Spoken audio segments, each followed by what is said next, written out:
ունենք յուրահատուկ հյուր այսօր Սասնածուր Վարդան Գերավետյանը մեզ հետ ողջույն պարոն Գերավետյան Ես էլ ողջունում մեր ակնդիրներին եւ բոլոր մեր հայությանը որոնք շահագրգռված են մեր հայրենիքը վերականգնելու իր բնականon պայմաններում եւ տարածքներում Շնորհակալություն մեր հրավերը ընդունելու համար շատ Ես եմ շնորհակալ Նախքան սկսելը ուզում եմ ասեմ մեր բոլոր դիտողներին, որ խնդրում եմ դրեք ձեր լայքիկները, բաժանորդագրվեք, եթե դեռ չեք բաժանորդագրվել, կիսվեք այս տեսանյութով, որպեսզի մեր խոսքը այսօրվա հասանելի լինի մասսաներին։ Ուրեմն Հայաստանի կառավարությունը մեզ ասում է, որ մենք գնում ենք խաղաղության, արդեն քանի տարի է մեզ կերակրում են այդ համեղ ուտելիքը Թշնամին իրեն զինում է տարատեսակ զենքերով եւ այս ամենը հենց ՄԱԿ-ի 80-րդ գագաթնաժողովի ֆոնի տակ, որտեղ թե Հայաստանի վարչապետը խոսք ունեցավ եւ թե Թշնամի երկրի ղեկավարը Եվ Թշնամի երկրի ղեկավարը ասելու շատ բան ուներ 15 րոպե խոսքի մեջ 6 րոպեն նվիրված էր մեզ որի մասին ես կթողեմ որ դուք բացատրեք թե ինչ տեղի ունեցավ այնտեղ Հերթական անգամ եթե մենք նայենք նախ երբ որ մարդ ինչ որ մի գործով զբաղվում է ինքը պետք է այդ գործից հասկանա Հիմա նայեք Ալիևը որ մեր աչքի լույսը չի Ինքը նախ ունեցել է մի հայր, որը աղվես էր, որը կարողացավ սովետական համակարգում բարձրանա համարյա ամենամեծ բարձունքներին եւ երբ որ նա այսպես ասած դե Մոսկվան միշտ հանդիսացել է մերժված ղեկավարների կենտրոն, Ալիևը, Շևարդնաձեն, նույնանման Յանուկովիչ, բոլոր այդ քաղաքական դիակները փախնում են Մոսկվա, հետո այնտեղից փորձում են նրանց վերականգնել։ Այսինքն նախ Ալիևը ունեցել էր այդպես մի հատ աղվես հայր։ Երկրորդը, նա սովորել է ՄԳԻՄՈ-ում, այսինքն Մոսկվայի արտաքին հարաբերությունների բաժնում է սովորել, այսինքն նա պրոֆեսիոնալ դիվանագետ է։ Իսկ այս անգրագետ, կիսագրագետ, կիսադիպլոմավոր, կիսաամուսնացածը Սա պատկերացրեք, որ ինքը հնարավոր չի էլի, որ ոնց որ պրոֆեսիոնալ շախմատիստի հետ մի հատ դիլետանտ նստի շախմատ խաղա։ Պարզա որ անընդհատ պարտվելու է, եթե հակառակ կողմը իր վրա չի աշխատում, եթե հակառակ կողմը նորմալ կադրեր իր կողքը չի հավաքում, բնականաբար ինքը չի կարող Նենց չի, որ բոլորը միանգամից, չգիտեմ, դարձել են հզոր շախմատիստներ։ Այսինքն պետք է սովորել Շատ կարճ ժամանակում, օրինակ Ալեքսանդր Մակեդոնացին 20 տարեկանում դարձավ թագավոր, հորը սպանելուց հետո Ֆիլիպ II-ին 33-ում արդեն աշխարհի կեսը գրավել էր։ Այսինքն շատ արագ նա ուսուցանեց, որտեղ լավ ուսուցիչներ ուներ եւ ընթացքում նա զարգացավ։ Կարողացավ ստեղծի կայսրություն, որը ոչ թե թշնամական հենքի վրա էր, այլ հնարավորինս լոյալ հենքի վրա էր։ Հիմա Ալիևը, որպես լավ դիվանագետ, նա ամեն տիպի առիթ բաց չի թողում, որ մեզ հայտարարի օկուպանտ, ագրեսոր եւ բոլոր տիպի այն արատները, որ գոյություն ունեն, ինչի մասին հանրությունը աշխարհի եւ մենք կարող ենք իրենց մատնանշել, այսինքն ստացվում է առաջինը կամ ով բազմաթիվ անգամ նույնը կրկնում է, ինքը ավելի ճիշտ է։ Ու իրոք դա հնուց եկած բան է, Գեբելսը ինչ էր ասում։ Ասում էր ինչքան ավելի սուտը ավելի ահավոր է ու ըստ Նիկոլի լկտի է, այդքան մարդիկ ավելի հեշտ են հասկանում։ Բացի դրանից նա ինչ էր ասում էր պետքա բոլոր տներում ռադիո լինի Գերմանիայում, որ ֆյուրերի ձայնը հետագայում էլ արդեն երբ որ հեռուստատեսություն եղավ, իրանք ուզում էին դեռ Հիտլերի ժամանակ արդեն նրանք ունեին նման բան, ասում էին, որ Հիտլերը ամեն տուն կարողանա մտնի իր խոսքով ամեն ինչով։ Այսինքն հիմա նա անընդհատ մենք ինչ խնդիրներ ունենք, նրանք հայլանին ձևով նույնը մենք խոսում ենք գենոցիդից, իրանք գենոցիդից են խոսում, մենք ինչից խոսում ենք, իրանք նույնը ասում են։ Ու Ախր Վարդան ջան, մենք չենք էլ խոսում։ Մենք չենք խոսում։ Այս հենց շարունակությունս էր, ուզում եի ասեի, որ ուղղակի մենք չենք հակադարձող չունենք, որովհետև մեր հակադարձողը այսօր դարձել է նրանց խամաճիկը, նրանց գործակալը։ Ես դրա մասին էլ եմ իմ հարցազրույցներում ասել, նա տիպիկ ազդեցության ագենտ է։ Ուրիշ բան չկա, որովհետև շատ հարցերում նա հələ գերազանցում է իրան, զգացվում է, որ նա այն կարգի է ուզում գծնի, որ շատ բաներ նրանից չեն խնդրում, բայց ինքը ուզում է դա էլ արածը լինի։ Մենակ այդ տխմարի այդ գիրքը, որ Էրդողանի գրկել էր, մարդ մենակ իր այն նորածին երեխային երևի նման դեմքի արտահայտությամբ կգրկի նորմալ մարդը։ Նորմալ բան չէ տեսարանը։ Սա մի սարսափելի, ես ասում եմ, էլի, օրինակ իմ կյանքում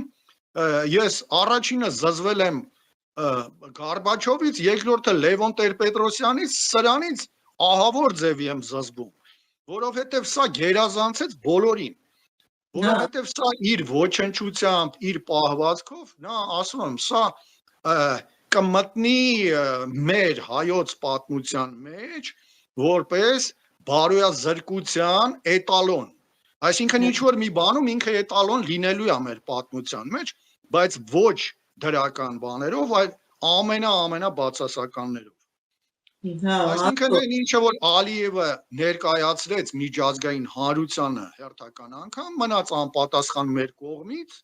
եւ նա տենց շարունակելու է մինչեւ իրենց հաղթանակը համենայն դեպս մինչ Լևոնը կլիներ, Սերժիկը կամ մյուսները էական չի, համենայն դեպս նա ինչ խոստացավ իր ժողովրդին, ժողովրդի վրա նա թքած ունի, ինքը իրեն ինչ խոստացավ, ինքը արեց։ Համենայն դեպս հասավ հələ առավելագույնին։ Հենց որ հիմա մնում է մենք ինչ պետք է անենք։ Հիմա պարոն Գերավետյան, հենց այս ՄԱԿ-ի վեհաժողովը նայելով, Ալիևի մեզ նվիրած 6 րոպեները լսելուց հետո, նրա մեզ ինչպես անվանեց օկուպանտ, ցեղասպան, ռազմական հանցագործություններ կատարող ազգ, երկիր, միթե սրանք նշանակում են, որ մենք գնում ենք խաղաղության, որ նա մեզ հետ համաձայն է խաղաղության գնալու, չէ որ ստորագրվեց օգոստոսի 8-ին խաղաղություն եւ վերջ բոլոր սազանդարները ցնծում են, արդյոք սա խաղաղություն է տանում։ Ուրեմն կա մի պատմական բանաձև, ուզում ես դա բոլոր ժամանակների, բոլոր ազգերի համար դա աքսիոմ է։ Եվ այդտեղ դու պետքա քո հակառակորդը այնքան դու հզոր լինես, որ ինքը հասկանա, որ ահռելի կորուստներ կունենա, եթե նա ինչ-որ գործողություն անի։ Օրինակ նայենք։ Հիմա տեսեք, Ռիբենտրոպ-Մոլոտով պայմանագիրը Հիտլերը Ստալինի հետ եղբայրաբար նստեցին Եվրոպայի որոշ հատվածը կիսեցին եւ ստորագրեցին, որ բավարարվենք այսքանով, դու այնտեղ ինչ ուզում ես արա, ես տեղ ինչ ուզում եմ անում եմ։ Ինչով ավարտվեց պատերազմը։ Ուրիշ նմանատիպ օրինակներ շատ կա։ Բուդապեշտի մեմորանդումը Ուկրաինային, Անգլիան, Ամերիկան, Ռուսաստանը հորդորեցին, որ եկեք դուք տվեք Ռուսաստանին ձեր միջուկային զենքը, իսկ Ռուսաստանը ճանաչում է սովետական այդ տարածքները, Ղրիմը ներառյալ, եւ երրորդ կողմից ինչ որ եթե ոտնձգություն լինի, ուրեմն նրանք, այսպես ասած, երաշխավորներ են։ Հետագայում միացավ նաեւ Չինաստանն ու Ֆրանսիան միացան։ Բուդապեշտի մեմորանդումին։ Ինչի բերեց դա։ Ստորագրողներից մեկը հարձակվեց Ուկրաինայի վրա։ Հիմա եթե Ուկրաինան լիներ միջուկային տերություն, նման բան ես կասկածում եմ, որ լիներ։ Պատահաբար չի, որ Շվեյցարիան Եվրոպայի կենտրոնում ունի 1.5 միլիոնանոց ռեզերվային բանակ։ Իրանք ինչ են մտածում։ Մտածում են, որ իրանք հարուստ են, լավ են ապրում, ուրեմն ինչ որ մեկի աչքը մի օր կարող է լինի դրա վրա։ Օրինակ Հիտլերը մենակ նրա համար չհարձակվեց Շվեյցարիայի վրա, որ նա հզոր բանկային համակարգ ուներ, փողեր տեղափոխելու համար էր եւ այլ եւ այլ։ Ուղղակի ինքը գիտեր, որ նրանք կռվելու են ու ինքը շատ ահռելի ժամանակ է կորցնելու, հա, կհաղթերի վերջո, դե հզոր էր, մեծ էր, բայց ինչ գնով, այն պիրի հաղթանակը կլիներ, դրա համար ինքը որոշեց ավելավը ես գնամ արևմուտք, հետո սրանց հարցը մի ձևի կլուծվի, որ Յոսիփ Բրոզ Տիտոյի դեմ մոտ 26 դիվիզիա գերմանացիները պահում էին, մի հատ էլ այդտեղ Շվեյցարիայում ընկնեին դրանց սար ու ձորը, ի տարբերություն մեզ, մենք Արցախում տարիներով, եթե պարտիզանական պատերազմ շարունակեինք, կխրխրեր թուրքը, տեսեք ինչ արագությամբ նվիրեց այդ ամեն ինչը,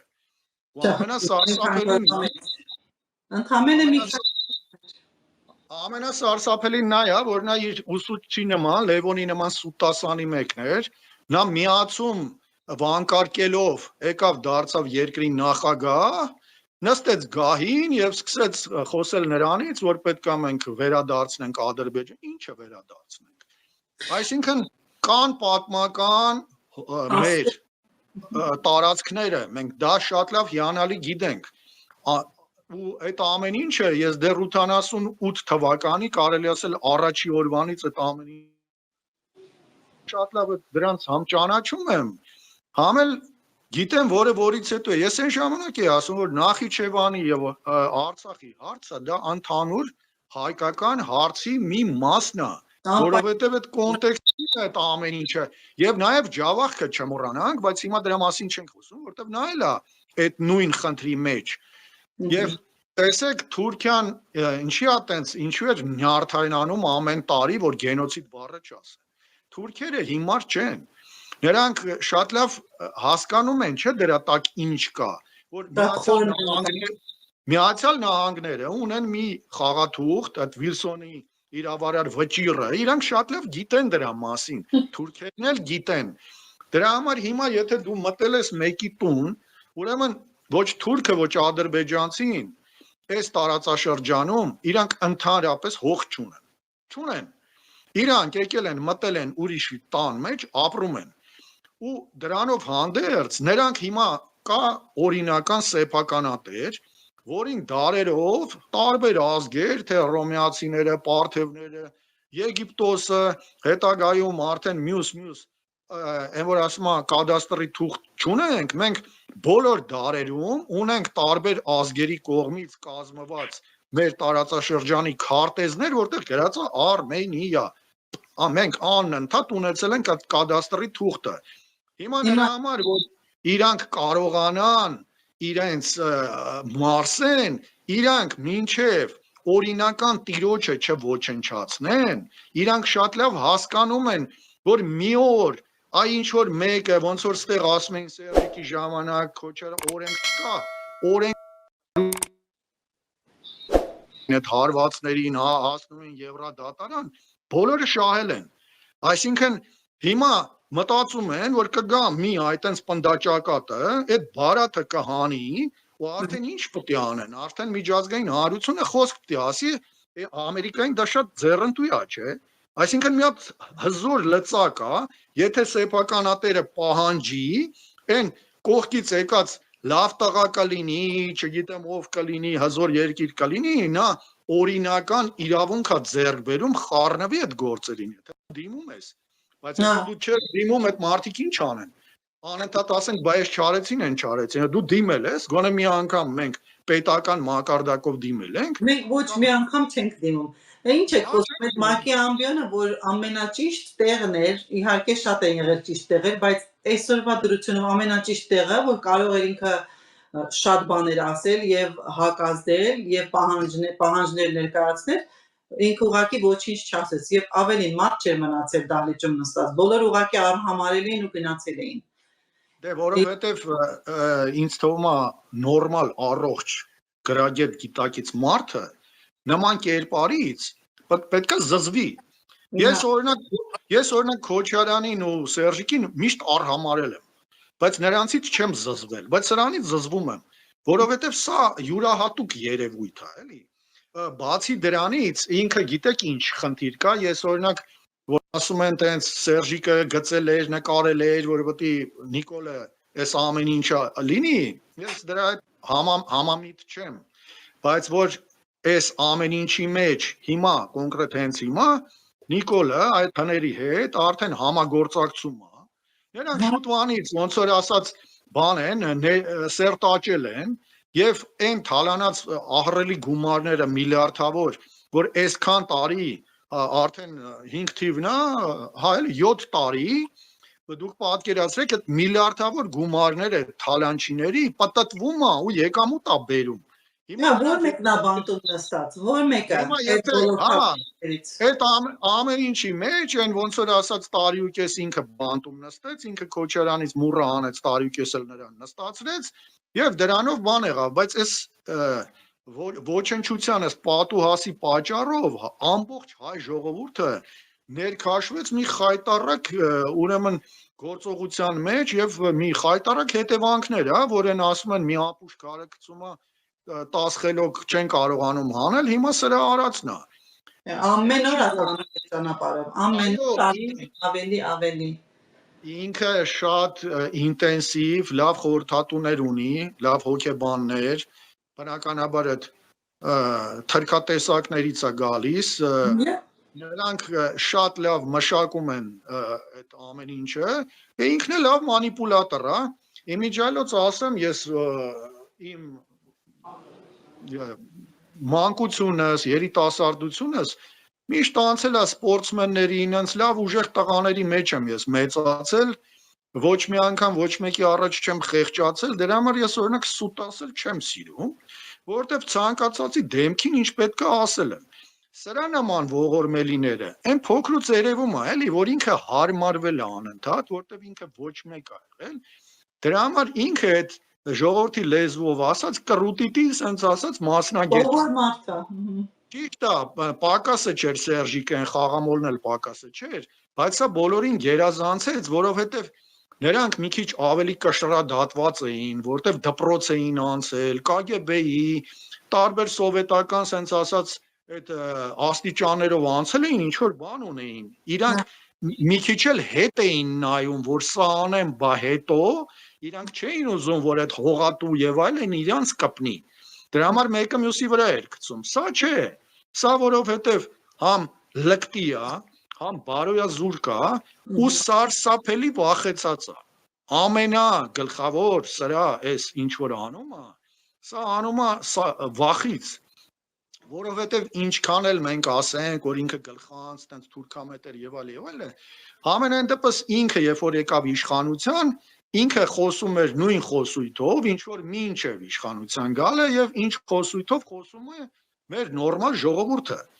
Բայց երբ որ ինքը եկավ իշխանության, տեսեք, այնտեղ մի էպիզոդ կար, երբ որ Ալիևի հետ խոսում էր Տիգրան Մեծից, ինչ որ մի պահ, հələ նա էլ հեգնեց ինչ որ բաներով, դա այն ժամանակ դեռ պատերազմ չկար, բան չկար։ Կամ ինչքան ոտնձգություն այդ Տավուշի կողմերը, երբ որ բան արեցին, ասեց Տոնոյանը Դավիթը, ինչքան նման բան, այդքան մենք նորից հող կվերցնենք։ Բա հող վերցնողը հետո պատտվում է ու նման խոսույթով է ասում։ Օրինակ Տիգրան Մեծից կամ իր այդ ԿՊԱ-ականներից ասում են ինչ է, ինչին կապնում ենք սա սուրբ, հա։ Տիգրան Մեծը կարող է վատ հայր է եղել, երկու դավաճան իր զավակներին սպանեց, որ նրանք հռոմեական կայսրության գործակալներ էին դարձել։ Նրանց արտավազդը։ Պետրոս առաջինը, տեսեք, երկուսն էլ մեծագույն թագավորներ էին, սեփական տղային, երբ որ դավաճանության մեջ մեղադրվեց, ինքը դատավորներին ասեց, դատեք ոչ թե Պետրոս առաջինի տղայի որպես, այլ արդար։ Իսկ արդար դատեցին մահապատիժ, վերջացավ մահապատիժը։ Այսինքն, իսկ հիմա այս ոչնչությունը կանգնում ասում է, դե թող չգնային, չկռվեին, ոնց որ ասած ուրիշ հողի վրա, որ գերի չընկնեին։ Բոլոր սրտություններից ինքը արդեն բանա թեքվել է։ Չէ, ախր ստեղ պատկերացնում եք ինչ է ասում, բա երբ որ քո տղան պետքա գներ ծառայեր, դու առանց վիճակահանության ուղարկեցիր Արցախ։ Երբ որ այդ քո ոչ բարով կինա չկինա ինչ է, եսի ինչ է, որ գնում էր ընդ սելֆիներ էր անում, ինչ որ նստած, իբրտի կրակում է ինչ անում, հետո էրատո, ինչ որ էրոս բառը երևի իրանց դուրը շատ է գալիս, այդ էրատո անվատանք, բայց չէ իր ասում այ կին, այ տղա, այն որ ասում է իմ տղայի կողքին է ռմբակոծումից բեկորային մահացավ, իմ տղային չկպավ, դրա համար նա հերոս դառավ, իմ տղան էլ է ուրեմն հերոս։ Բայց ինչի իր ուղղակի Արցախ։ Դե մի ժամանակ էլ ասում էր տղայիս կտամ, ասում էր ռազմագերիներին հետ կբերեմ։ Դե գիտեք ինչ, սա ասում եմ էլի, ես նման մարդկանց շատ եմ տեսել իմ կյանքում։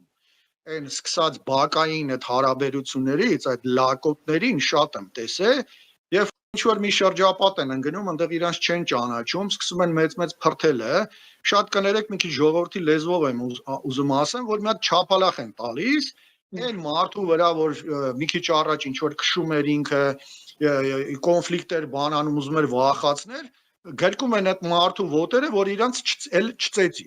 Հիմա սա ստացավ Ալիևի կողմից այդ ամեն ինչը Թուրքիայի կողմից, որովհետև ինքը վախկոտ էր, ինքը արագ Շուշին էլ հանձնեց, ամեն ինչը հանձնեց, երբ որ իրականում 44 օրվա ընթացքում նրանք էյական առաջխաղացում չունեին։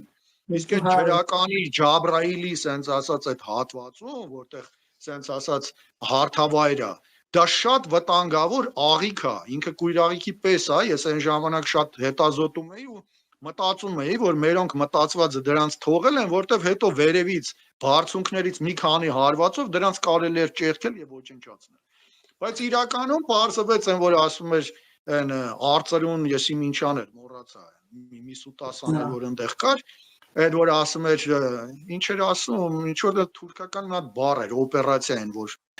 կազմակերպում եւ այլն, դե մտածում էի, հա, էլի տրամաբանական է։ Պարզվում որ այդ ամեն ինչը մեր գլխին է կա։ Մեր գլխին է կազմակերպում այդ ամեն ինչը։ Այո, այսինքն արդեն հիմա տեսեք, Նիկոլը քանի իշխանության չէր, մեղադրում էր նրանց։ Ճիշտ է, նրանց մեծ ճնշումների տակ էին, չէ՞, Թուրքիայի, Ադրբեջանի, Մոսկվայի կողմից։ Հիմա երբ որ ինքը նստեց այդ աթոռին ու այդ ճնշումները եկավ իր վրա, ինքը հասկացավ, որ ինքը ոչնչություն է ու չի կարողանում, ու այն կարգի սարսափած է սա, որ եթե մեջը մի փոքր մարդկություն էլ կա, նա վախից, ասում եմ, ես այնց մարդկանց շատ եմ տեսել, էլի, տարբեր երկրներում նաև ու տարբեր միջավայրերում։ Այդ տիպի վախեցածը ամեն ինչի ընդունակ է։ Նա կարող է մորնել, հորնել ուրանա վախից։ Հա, դե ոնց է մանիպուլացնում ամբողջ ժողովրդին։ Մի ամբողջ մանիպուլացնում։ Խաղում երկու պարանների վրա։ Ինքը ստիպված է։ Ստիպված է։ Հիմա տեսեք, մենք ասում ենք թուրքերը լավ դիվանագետներ են, չգիտեմ։ Ես օրինակ այսքան ժամանակ ինչքան ուսումնասիրել եմ Թուրքիայի պատմությունը, Իրանի պատմությունը, թեկուզ այդ Ադրբեջանի որոշ չափով մի 100 տարվա պատմություն ունեն, այդ մեր սենց ասած այդ կոնտեքստում, երբ որ դու նայում ես, ես օրինակ չեմ ասի, որ թուրքերը այտենց մի հատ շատ ուժեղ դիվանագետներ են։ Միշտ լավ ու վատ, օրինակ նույն արևելյան մարզաձևերում էլ կամ բաներում, երբ որ երկու հավասար մարդիկ են մենամարտում, այդ մարտերը հիմնականում այդքան հետաքրքիր չեն նայվում։ Երբ որ մեկը շատ ուժեղ է, մյուսին sense հաղթում է, չգիտեմ ինչ որ բան անում, դա ոնց որ ավելի մարդկանց համար ավելի հետաքրքիր է, էլի, որտեվ երբ որ անընդհատ ոչ ոքի է, հետաքրքիր չի։ Հիմա երբ որ անընդհատ հայկական կողմը, ես տեսնում եմ նրա Ալիևի բոլոր քայլերը, ես կարող եմ հիմա նստեմ թղթի վրա գրեմ, թե ինքը ինչ անելու վաղը չեմ մյուս օրը եւ չգիտեմ, անընդհատ, որովհետեւ այնքան կանխատեսելի են թե իրենք թե թուրքերը, բայց երբ որ դու քեզ ինքդ հիմարի տեղ ես դնում, ստացվում է, որ նա շատ ուժեղ դիվանագետ է, որովհետեւ թուրքերը միշտ փորձում են հնարավորինս իրանց ուժերը եւ խոսույթը մոտեցնեն իրար, այսինքն եթե իրանք զգում են, որ չափից անցնում են ու վտանգ է սպառնում, իրանք հետ են գնում շատ արագ։ Դա բազմաթիվ անգամ եթե ուսումնասիրենք, տարբեր իրավիճակներում եղել է, բայց մենք չունենք, ես 30 տարի չունենք, եւ այն ինչը որ կատարվում է, ճիշտ է, այն որ ասում են մեր զենքը սենց էր, ինչ որ բան։ Համենայն դեպս ինչքան զենք ունեինք, հերիք էր, որ մենք նորմալ կռվեինք։ Բացի դրանից 5 բանակային կորպուսներից ոչ մի հատը չի շարժվել դեպի Արցախ։ մենք այդ աշխարհազորը, որ հավաքեցին տարան, որ մոռացել էին իսկի ավտոմատ քանդելը հավաքելը,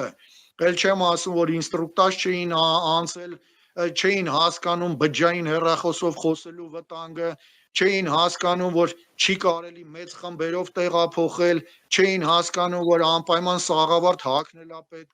մանր բեկորային վնասվածքներից ինչքան տղաներ կորցրեցինք։ Այդ ամեն ինչը պետք է սպայական բանը ասի, չէ։ Դες կազմակերպված էին արել, էլի,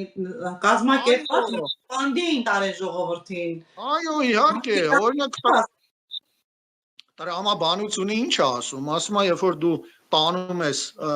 անփորձ մարդու, գոնե ենթադրենք դասակը վերցնենք, 10 հոգի մարդ վերցնենք, 2-3-ը եթե լինեն նորակոչ, որոնք նոր աշխարհազորից են, մնացած 7-ը լինեն արդեն զինվոր, այդ 3-ը կինտեգրվեն շատ հեշտ, բայց երբ որ դու 10-ն էլ փողոցից վերցրած մարդ ա գնում այնտեղ, դա միանշանակ մենք օրինակ որ պատրաստվում էինք Արցախ գնալու բանին ու Բարաշենի այդ ռազմական մասում, այդ կուրսերը երբ որ սկսեցինք սովորել, որ դե մեզ որպես ասնածառերի հա ձգում էին, չէին թողում որ գնանք, մեզ մի քիչ բախտ վիճակվեց, երկար ուսումնասիրենք այդ ամեն ինչը։ Ես արդեն որոշ պահից հետո դες ինտերնետով էլ էի շատ բան նայում, մարդկանց էի հարցնում, որ գիտելիք ունենաս ու մերոնց էլ մարդիկ կային, որ դժգոհում էին, դե կգնանք, մարդ կար վախեցած էր, ասում էի տղաներ ջան, բոլորդ հնարավորինս լավ սովորեք, որովհետև այսօրվա չսովորածը վաղը մեր ինչ որ մեկի կամ ձեր կյանքի բանն է լինելու, վճարն է լինելու, այսինքն դուք այս ամեն ինչին ասում եմ մենք գնում ենք, հասկացեք պատերազմը ինչ է, մենք գնում ենք դժոխք հարսանիքի, նենց որ դուք դրան նայեք շատ լրջորեն, ու երբ որ ես այդ ամեն ինչը լսեցի բան արեցի ու պատկերացրեցի մի պահ, այն էլ իմ նման մարդը, որ ես բավականին պատրաստվածություն ունեմ, թե արևելյան մարզաձևերով եմ զբաղվել, թե ամեն ինչով, ամեն դեպքում ես ասեցի պատկերացնում եք, եթե մեզ sense 100 հոգուց, չգիտեմ, եթե մի 10 հոգի ողջ մներ, լավ արդյունք կլիներ, որովհետև շատ մարուկներ կա, որ մեզ ասեցին այն տղաները կային, որոնք արդեն ռազմաճակատում եղել էին, իրանք մեզ նրբություններ նկարագրեցին, այսինքն տեսեք հիմա մենք պատերազմից ենք խոսում, բայց հերիքա մենք ինչ-որ մի 100 հոգի ենթադրենք ուղարկենք ուկրաինական պատերազմին մասնակցեն ու հետ գան մի ամիս, այսինքն սովորեն, դուք պատկերացնում եք մենք ինչ կսովորենք, մենք հիմա որովհետև իրանք արդեն այդ ամեն ինչը փորձարկել են միմյանց վրա, այսինքն պարտադիր չի մերոն գնան ինչ-որ մեկի կողմից կռվեն, բայց այդ ամեն ինչը հիմա այդ մեծ պոլիգոն է դարձել, ամբողջ աշխարհը ուսումնասիրում է, սովորում է եւ զենքերը կատարելագործում է։ Ինչից ենք խոսում Վարդան ջան, ինչ են անում որ մեր երկրում մեր պետականությունը ոչինչ չի անում, այսօրվա դրությունով բոլոր գծերի վրա կազմաքանդում ընթանում մեծ մասշտաբով, արագ տեմպերով։ Ինչից ենք խոսում։ Եթե զինվելու լինենք, այո, շատ ձևերը կան եւ շատ հեշտ ձևով կարող ենք պատրաստվել, նախապատրաստվել, որպեսզի թշնամին իսկապես վախենա հարձակվի։ Բայց ինչից ենք խոսում, թշնամին դատեր է տալիս մեզ, բոլոր միջազգային ամբիոններում մենք ամեն ինչին լռում ենք, ամեն ինչին մի պարզ հարց, որ ՄԱԿ-ի հանձնաժողովում այդ շատ օգտագործված անգլոսաքսերից մեկը, որ տվեց Փաշինյանին, ասեց լավ, այդ միջանցքը որ պիտի բացվի, Հայաստանը ինչ պիտի շահի այդ միջանցքից, ինչ պատասխան տվեց Փաշինյանը։ Հայ, մի հատ այդ պարզ հարցին։ Ինչ եղավ, ինքը հիստերիկացավ, ինչ ասեց։ Իրան ինչ լսեց այդ հարցի մեջ։ Միայն լսեց։ Հա, իհարկե։ Իրան ինչ ձեռնտու է, ինքը նա էլ լսում է կամ չի լսում։ Իրան Հայաստանը ինչ պիտի շահի։ Նայեք 18 թվականին մի հատ նրբություն ասեմ, շատերի աչքից դա վրիպել է, բոլորը կհիշեն, երբ որ ինքը գնաց հրապարակ, մեծ ամբոխ էր հավաքվել եւ այն կեղծ պապիկը որ եկավ Աբաջանի զոհվածի, հետո որ Պոստանջանին զարուն չթողեցին խոսի եւ այլն։ Հələ մի հատ հիշեք, ինքը այն ժամանակ դեռ վարչապետ չէր, ինքը ընդհանրապես падգամավոր էր։ Նրան ուղեկցում էր Սերժիկ Սարգսյանի բանը շքախումբը, սենց ասած, այն որ ասում են ժողովրդի մեջ ախրանան։ Հարցա ծագում, բայց եթե սա դեռ պաշտոնյա չի, դեռ ոչ նախագահ, ոչ վարչապետ, դուք այդ падգամավորի հետևից, որովհետև նրանք էին դրել, որ սրանք կազմակերպված գործ էր։ Այդ երկու ուրեմն արդեն այս պարագայում ես սովորաբար այդ Ղարաբաղ բառը չեմ ասում, բայց այս պարագայում երկու Ղարաբաղյան կլաներ Կարեն Կարապետյանի ու Սերժիկի որ բան ընթարվեցին ու այդ ամեն ինչի սենց ասած դրդապատճառը եղանք մենք Սասնա-ծռերը երբ որ Մոսկվան տեսավ որ Սերժիկ Սարգսյանն էլ չի կարողանում քվեջ ունի ժողովուրդը չի ընկալում ուղարկեց Կարեն Կարապետյանին, որովհետև նա այնուամենայնիվ ինչ որ որոշակի հմայք ունի, ստեղ շատ կանանց դուրը գալիս էր տարիքով մարդկանց, բայց Սերժիկը այնքան ագահ էր, որ չուզեցավ Կարենին զիջի։ Հետագայում նրանք իրար ընթարվեցին, եթե մենք նայենք առաջի փուլում, ուրեմն Նիկոլը իրան պատեր տալի շանտեղ դնող չկար, որ մտան ռադիո տունել, չգիտեր են երեխեքը ոնց են, որ ուզում են մի չարություն անեն, որ մեծերի ուշադրությունը գրավեն, հետո գնացին համալսարան, այնտեղ ոչ ոք լսարաններից դուրս չեկավ, հետո երբ որ եկավ երկրորդ փուլը, ու այդ Ղարաբաղյան կլաները որոշեցին, որ եկեք սենց ասած Նիկոլի ձեռով Սերժիկին գցենք, որ Կարենը գա, այդ պահից,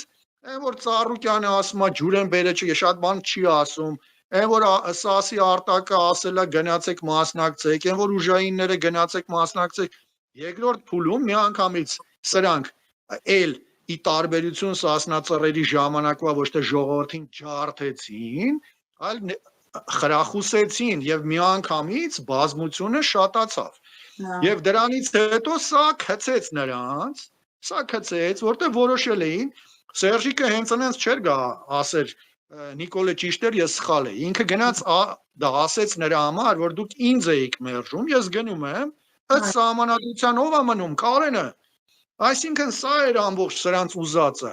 Բայց ոնց որ ռուսները սխալվեցին, որ արցախցիները մի մարդու նման թողեցին Արցախից գնացին ու իրանց ներկայությունը արդեն ըստ էության իմաստազուրկ դարձավ այդ փուլում։ Նույնանման սա սրանց ինչ որ պայմանավորվել էին, եթե կհիշեք, երբ որ Իրան ու Արարատ Միրզոյանին բաց թողեցին, ձեռքի տվեցին Կարեն Կարապետյանի հետ երկուսը, դա էլ հեռուստացույցով ցույց տվեցին, որ տեսեք իրանք արդեն պայմանավորվել են։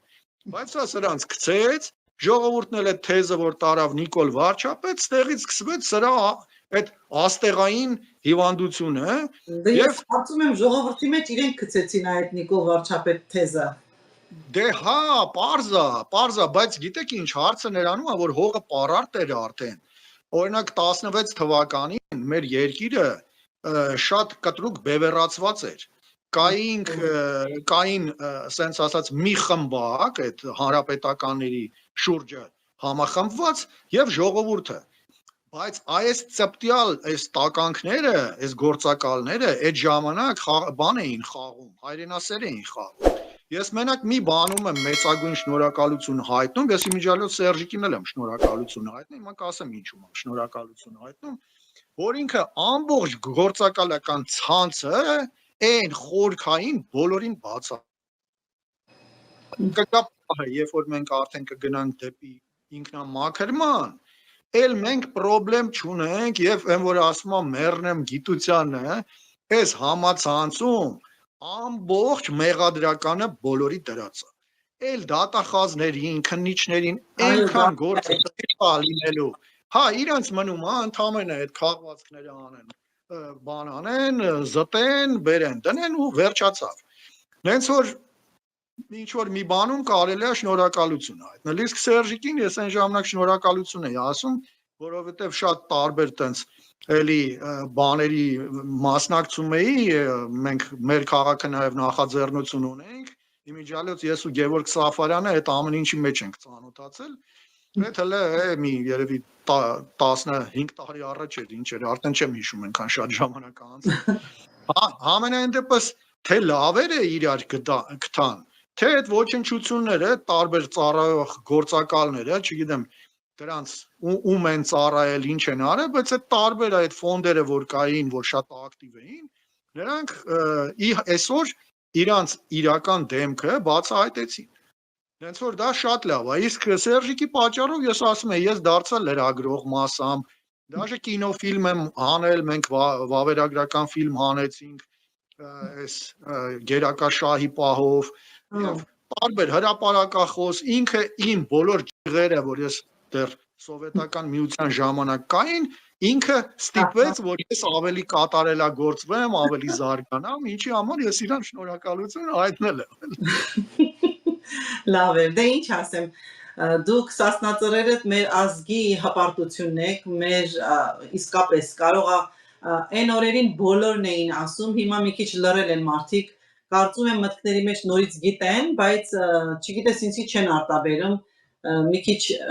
երազների մեջ են ապրում, լավ պատկերացումների մեջ են ապրում, որ լավ պիտի լինի, խաղաղություն է եկել, բայց ազատություն եմ ցանկանում բոլոր Սասնածռերին, ովքեր բանտում են, ովքեր դատական գործեր ունեն, հաջողություն եմ մաղթում եւ ցանկանում եմ, որ ձեր շարքերը ավելանան ու մեծանան, որտեղ մեր ժողովուրդը դրա կարիքը ունի եւ մի օր ժողովուրդը զարթնելու է եւ մի օր հասկանալու է այս ամեն ինչը։ Մեր ժամանակը մոտեցավ ավարտին, եթե հարցեր կային չկարողացանք անդրադառնանք, բայց դուք մասամբ պատասխանեցիք արդեն այդ հարցերին։ Ոմանք ասում են, որ միգուցե մի նոր պապածագունդ է պետք կամ մի բան, որ ժողովուրդը արթնանան, ես այդ մարդկանց իմ կողմից ասում եմ, որ մի նոր պապածագունդ պետք չի, պետք է ոտքի կանգնենք ու գնանք կանգնենք Բևեռի կողքին, Սասնածռերի կողքին, երբ որ նրանք կարիքը ունեն դրա, փոխանակ տանը նստենք։ Ես իմ կողմից այդ կասեմ, բոլորդ ոտքի կանգնեք, արթնացեք, ուշիմ եղեք ու հետևեք Բևեռի գործունեությանը եւ ներկա եղեք, մի նստեք տանը կամ մի նստեք սոցիալ մեդիայի վրա, անձամբ ներկա գտնվեք։ Իսկ դուք ինչ կասեք ձեր վերջի խոսքով։ Ես լրիվ ձեզ հետ համամիտ եմ, բայց նրա համար, որ օրինակ մարդիկ կան ինչ-ինչ պատճառներով Բևեռին չեն ընկալում կամ ինչ որ մեկ այլ, ես առողջ ուժերինի նկատի ունեմ, համենայն դեպս, եթե կա խնդիր եւ մենք ուզում ենք այդ խնդիրը լուծել, ուրեմն ինքնակազմակերպվեք, չեք ուզում, դուք ստեղծում եք ձեր խմբակներով, գալիս եք, հավաքվում ենք ինչ որ միտեղ, ոնց որ 88-9 թվականներին Արցախյան շարժումը որ սկսվեց, դուք բոլորս հավաքվում ենք այնտեղ, արդեն մենք միմյանց կհասկանանք, որտեվ մեկը մյուսին ճանաչում է, ասում եմ, ես ու Գևորգ Սաֆարյանը իրար ընկերներ ենք դարձել այն նմանատիպ իրավիճակներում եւ շատ շատերի հետ։ Եվ մեր ընկերները, որ նայում ենք, թե Սասնածռերի, թե ԱԺԲ-ում, ասում եմ, անկախ նրանից ու մեկի դուրը գալիս է, չի գալիս, դա էական չի։ Խնդիրը նրանում է, որ